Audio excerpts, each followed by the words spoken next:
Most people assume that when a surgeon recommends an operation, it automatically means it's the best decision. After all, doctors are trained experts, hospitals have the latest technology, and everything seems carefully prepared.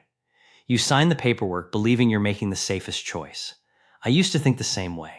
Then I started paying closer attention. I watched patient after patient go into surgery, expecting a better future, only to come out with challenges they never imagined. One man entered the hospital because of severe back pain and left unable to walk independently. Another woman successfully made it through open heart surgery but spent the next 6 months battling complications that no one had fully explained before the procedure. Here's the reality that often gets overlooked. As we grow older, surgery itself becomes one of the biggest physical stresses the body can experience. Sometimes the greatest challenge isn't the illness, it's surviving the operation and everything that comes afterward.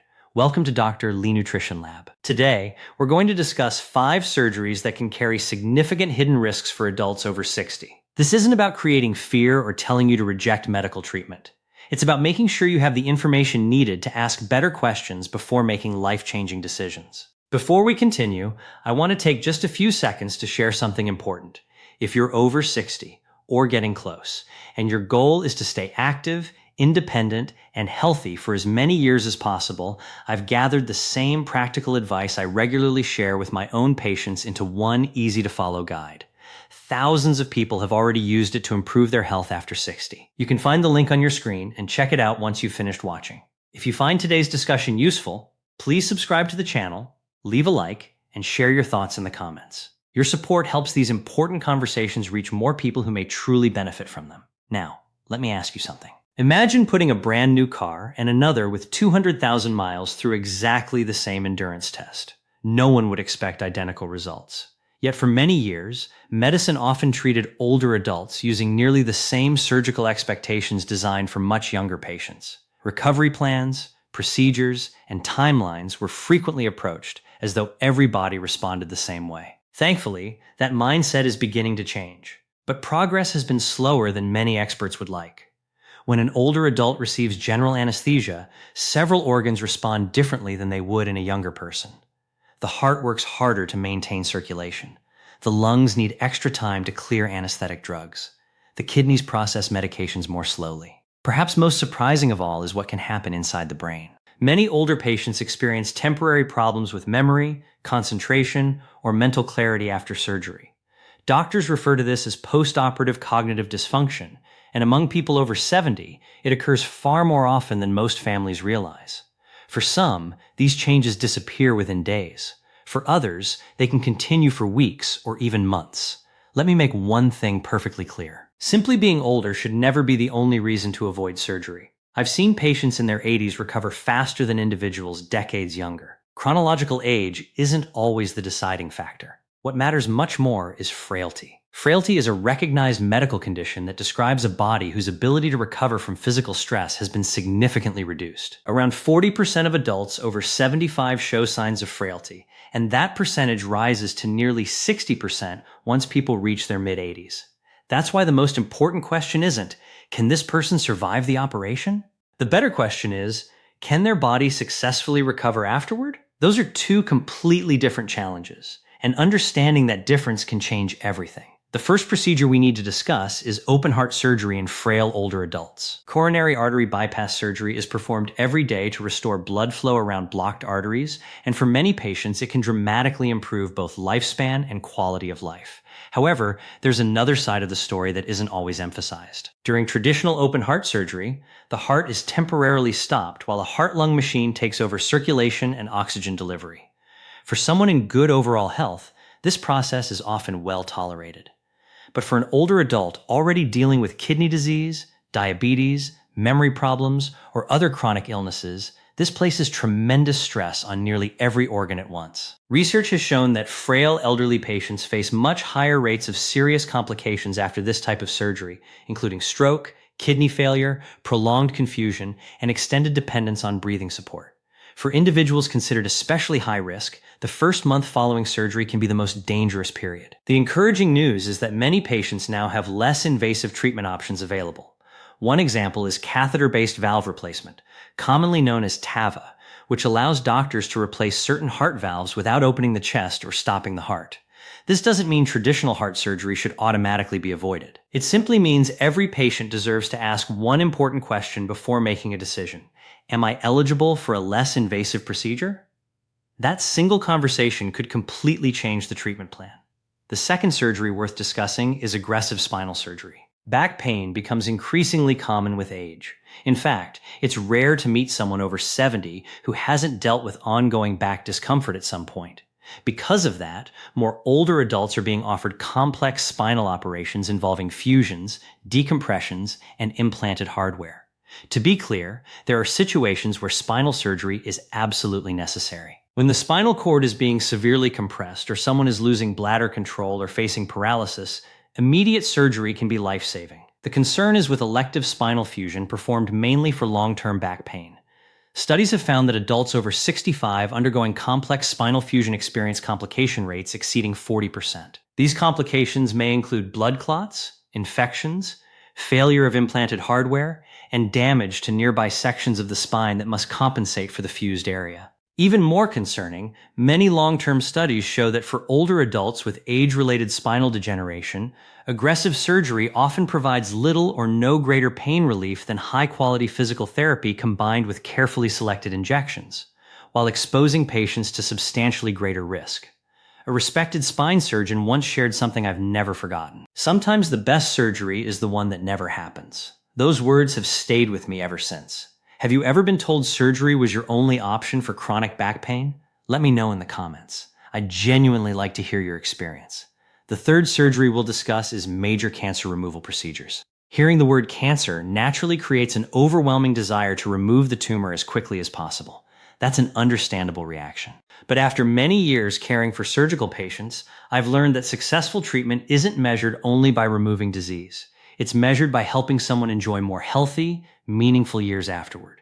Unfortunately, there are situations where extensive surgery in a frail older adult achieves the technical goal of removing the cancer, but leaves the body unable to recover from the operation itself. Take the Whipple procedure for pancreatic cancer. It is among the most demanding operations performed in modern medicine, often lasting between 6 and 10 hours while multiple organs and surrounding structures are carefully reconstructed. For younger, healthier patients, it can offer valuable extra years of life. But for an elderly patient already coping with heart disease and reduced kidney function, the physical burden of the operation may outweigh its potential benefit. In some cases, the cancer is successfully removed, yet serious surgical complications become the true cause of death only weeks later. Doctors sometimes describe these situations as futile surgery because, despite technical success, the patient's overall outcome doesn't improve. Research has shown that many older cancer patients who experience major postoperative complications simply don't have enough physical reserve to recover. That's why one of the most valuable questions you can ask your oncology team is this: if surgery isn't the first choice, what would observation, radiation therapy, or targeted treatment look like for someone with my age and overall health? Sometimes that conversation reveals options that are both safer and better suited to the individual patient. The fourth procedure involves elective hip and knee replacements in people with multiple serious medical conditions. Joint replacement has transformed millions of lives. For the right patient, it can restore mobility, reduce pain, and make everyday activities enjoyable again. But the word elective is important. It means the operation isn't an emergency. There is time to evaluate your health, prepare your body, and decide whether this is truly the safest moment to move forward. For adults over 75 who are living with several chronic illnesses, such as heart disease, diabetes, kidney disease, and obesity, the likelihood of complications rises significantly, with blood clots remaining one of the greatest concerns. One of the greatest concerns after joint replacement surgery is deep vein thrombosis, or DVT. These blood clots usually form in the legs, but if they travel to the lungs, they can trigger a pulmonary embolism, which is a life-threatening emergency. Older adults naturally have slower circulation, making this complication far more common than it is in younger patients. Now add the possibility of pneumonia caused by staying in bed too long after surgery. Add the risk of infections that can develop during a hospital stay, and suddenly, what seemed like a routine procedure becomes much more complicated. I want to be very clear because my goal is not to scare anyone away from a surgery that could genuinely improve their life. The real question isn't whether you should ever have a hip or knee replacement. The better question is whether your body is as prepared as possible before undergoing it.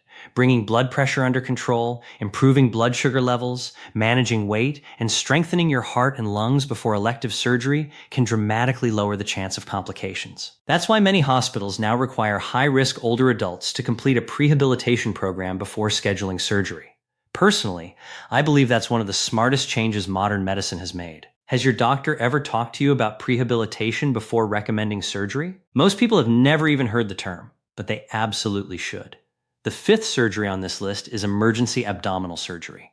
Unlike the other procedures we've discussed, this isn't something you plan.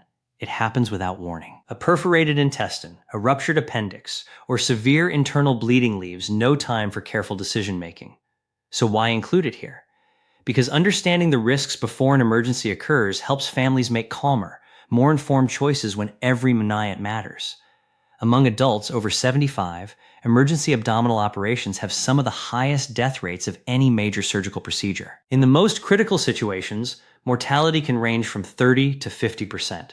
That isn't because surgeons lack skill. It's because an aging body suddenly placed under extreme stress has to fight too many battles at once. The heart, lungs, kidneys, and liver are all forced to respond simultaneously. On top of that, the body's inflammatory response can become overwhelming. Instead of settling down after a few days, it may develop into a condition called systemic inflammatory response syndrome, where multiple organs gradually begin to fail. Thankfully, there are practical steps you can take today. First, never ignore ongoing abdominal pain, unusual bloating, or significant changes in bowel habits if you're over 60. Getting evaluated early often allows doctors to treat the problem before it becomes a surgical emergency. Second, have an honest conversation with your family now, not later in the middle of a stressful night at the hospital. Discuss what matters most to you. If emergency surgery becomes the only option, what quality of life would you hope to preserve? These conversations aren't pessimistic. They're an act of love that gives your family confidence if they ever need to make difficult decisions on your behalf. Now we've reviewed 5 surgeries that deserve extra consideration in older adults. The next step is knowing how to use this information. Knowledge without action simply creates worry, and that's not what I want for you. Before agreeing to any major surgery after 60, there are 4 questions every patient should ask. The first question is simple. What happens if I decide not to have the surgery right now? A trustworthy surgeon will answer honestly. If waiting 6 months or even a year is unlikely to make things worse, then you've gained something valuable. Time. Time to improve your health, seek another opinion, and carefully weigh your options. The second question is there a less invasive alternative? Medicine has advanced tremendously. Robotic procedures, endoscopic techniques, and catheter-based treatments now allow many conditions to be treated with far less stress on the body than traditional surgery. The third question is one that should always be personalized. What will recovery realistically look like for someone with my age, my medical conditions, and my lifestyle? The answer shouldn't describe the average patient. It should describe you. Finally, ask the question many people never think to ask. What is your own complication rate for this procedure in patients over 70? Every experienced surgeon tracks these outcomes. A confident professional won't hesitate to discuss them. If someone avoids answering, that's useful information too. Now, I'd like to share something that can improve your chances of a smooth recovery even before you enter the operating room. If surgery truly is the right decision, the 2 to 4 weeks beforehand may be just as important as the procedure itself. Surgeons spend years perfecting their technique, yet very few patients spend even a couple of weeks preparing the body that must recover afterward. That's where prehabilitation comes in. Think of surgery as a marathon your body has to complete while you're asleep. The stronger your physical reserve beforehand, the better your recovery is likely to be. Start by increasing your protein intake. Protein provides the building blocks your body needs to repair tissue, and many adults over 60 simply don't eat enough of it. Walk every day, even if it's only around your neighborhood. Stronger muscles and healthier lungs help you get back on your feet sooner after surgery. Early movement is one of the most effective ways to reduce the risk of blood clots and pneumonia. If you smoke, stopping even 2 weeks before surgery can significantly lower the chances of wound complications and breathing problems. I've personally seen patients who looked extremely high risk become much better surgical candidates simply because they committed to preparing beforehand. It doesn't require expensive treatments, just consistent effort. The next step is one many people completely overlook: speaking with the anesthesiologist before surgery. Earlier, I mentioned postoperative cognitive dysfunction, the mental fog that some older adults experience afterward. There are practical ways to reduce that risk. Schedule a preoperative anesthesia consultation whenever possible. Bring a complete list of every prescription medication, vitamin, and supplement you take, even fish oil or herbal sleep products. Some seemingly harmless supplements can interact with anesthesia in unexpected ways. Also ask whether regional or spinal anesthesia could be used instead of general anesthesia. For many hip and knee procedures, these options are available and may place less stress on the aging brain. Here's another surprisingly effective tip.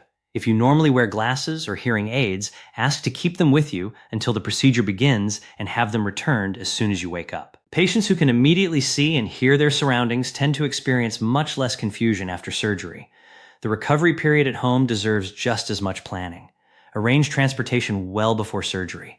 Decide who will stay with you during those first few nights. If possible, sleep on a level that minimizes climbing stairs during the first week. Remove loose rugs, electrical cords, and anything else that could cause a fall. Fill all prescriptions before surgery so no one has to rush to the pharmacy after you've returned home. Those first 72 hours often set the tone for the entire recovery. The fewer unnecessary problems your body has to deal with, the more energy it can devote to healing. Stay alert for warning signs as well.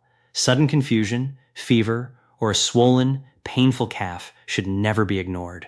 Contact your medical team immediately instead of waiting to see if things improve. Finally, never hesitate to seek a second opinion. Many patients worry that asking another doctor will offend their surgeon. In reality, experienced surgeons usually expect it, and many would encourage their own family members to do exactly the same. Take your scans and medical records so both doctors are reviewing identical information. If two highly qualified surgeons recommend different approaches, don't see that as a problem.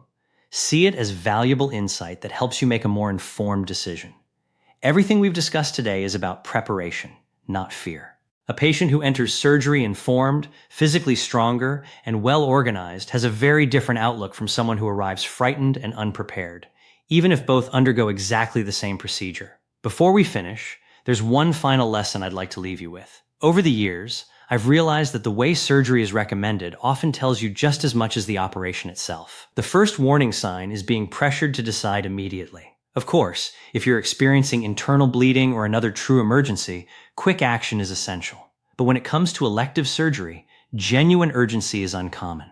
If a knee that has bothered you for years suddenly can't wait another month, ask why. Sometimes the pressure has more to do with scheduling than with your health. The second warning sign is being offered only one solution. By the time most people reach their 70s, there are often multiple treatment paths available. Medication, physical therapy, injections, watchful monitoring, or a less invasive procedure may all deserve discussion. If surgery is the only option presented, ask what other possibilities exist. The third warning sign is when no one explains what might happen if you simply wait. Careful monitoring is a legitimate medical strategy for many older adults. If your surgeon doesn't explain what delaying treatment would realistically mean, you still don't have all the information needed to make an informed choice. The fourth warning sign is how your questions are received. When you ask about complication rates, alternative treatments, or the possibility of waiting, you deserve thoughtful, respectful answers, not quick dismissals. A skilled surgeon won't become irritated because you ask thoughtful questions. In fact, they're the same questions they would ask if a close family member were sitting in your place. If asking about risks or alternatives suddenly changes the mood in the room, don't ignore it. That discomfort may be telling you something important. The fifth warning sign is when recovery is described in vague, overly optimistic terms. If someone simply says, "You'll be back to normal before you know it," that's not a recovery plan. It's reassurance without details. A trustworthy explanation sounds very different. It includes what the first week will actually feel like, when you'll likely need help, which challenges are normal, and what symptoms require immediate attention. Clear, specific information shows respect for the patient. Vague promises often prioritize keeping you comfortable instead of helping you make a fully informed decision. I also want to be careful with what I'm about to say. This isn't about accusing surgeons of having bad intentions. Most dedicate their lives to helping people and work incredibly hard. However, they also practice within a healthcare system that naturally emphasizes procedures. Appointments are often short, schedules are packed, and there simply isn't enough time to discuss every possible option in depth. Because of that, the tendency to recommend action is often built into the system rather than the individual. The best way to balance that reality is to become an informed patient who isn't afraid to ask thoughtful questions. So what does an excellent surgical consultation actually look like? It doesn't feel rushed.